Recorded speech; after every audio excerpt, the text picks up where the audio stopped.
This is Kinda Murdery Season 1, Ghost Towns of the Mojave Desert, presented by Criminal Content.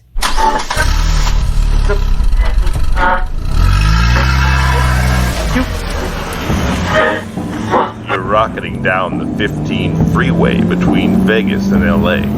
It's a scorched wasteland of Airstream meth labs and unrelenting heat. This is no place you'd want to stop.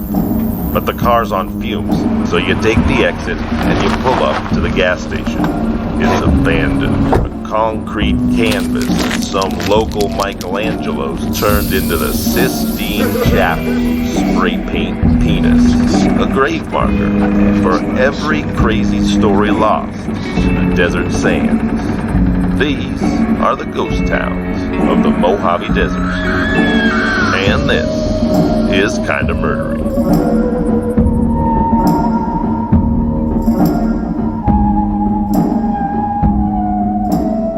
Hey everybody, and welcome to Kinda Murdery Season 1, Ghost Towns of the Mojave Desert. I'm your host, Zevon Odelberg. Thanks for deciding to be here. Today, we are joined by actor Fran Kranz. Fran, you got a village story you want to tell us? Well, we stayed in a bed and breakfast, right? And this was like kind of Chad's Ford area outside of Philadelphia, right? We were in Pennsylvania where he shoots all of his movies, and which was amazing to work with that cast and stay in one bed and breakfast all together. So we kind of all lived in the same little house. The biggest stars had their own little cottages separated, but like we all had dinner together and stuff. And they claimed it was haunted. The owners of the bed and breakfast. So I kind of forget the details, but it was like a Civil War era ghost. And I remember the funny thing was that one of them really lived or sort of most like frequented the room at the very top where the actor Michael Pitt was staying.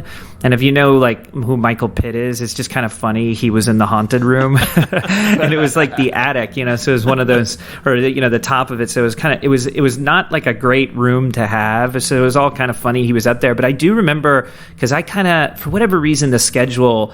I remember having quite a bit of sort of alone time in that bed and breakfast and going up there, and it was a creepy place. Like it definitely felt like I didn't like being in that room. Again, really funny that Michael Pitt had to like sleep there, but it was definitely kind of creepy, but not a sort of kind of murdery way, like a good old fashioned 19th century like romantic kind of ghostly way, like Nathaniel Hawthorne or something. It was really actually cool. Scary. Yeah, and actually sort of scary. Yeah, not something that an asshole can easily make fun of. Like it actually chilled your bones. Yes, yeah. Totally.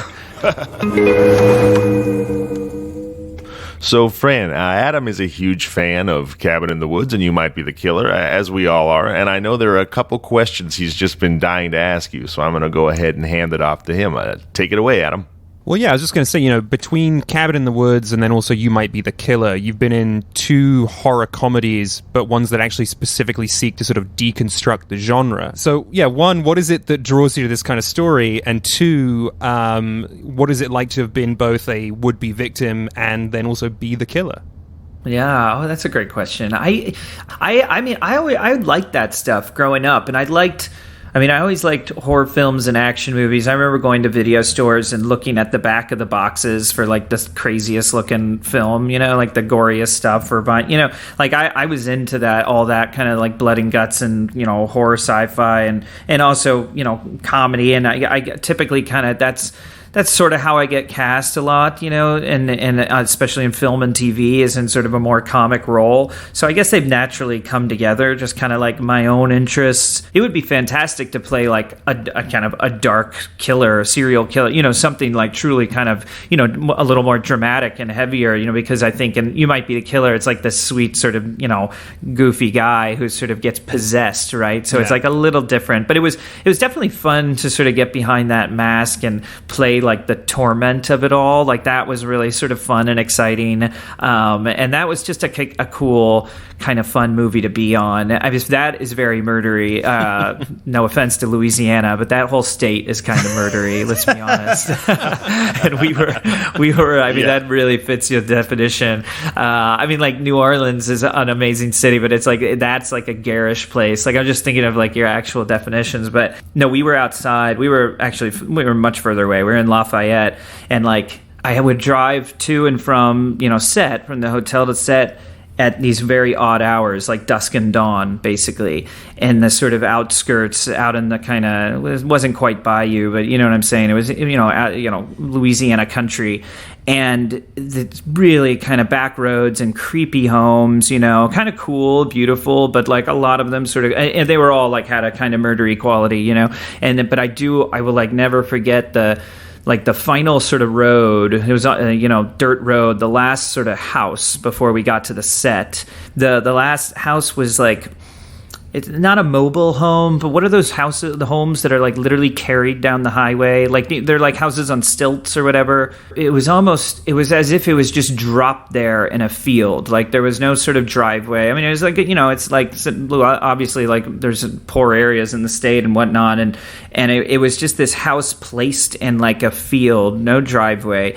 And it was never like connected to the ground, so the front door was like 4 or 5 feet off the ground or something on these kind of old stilts.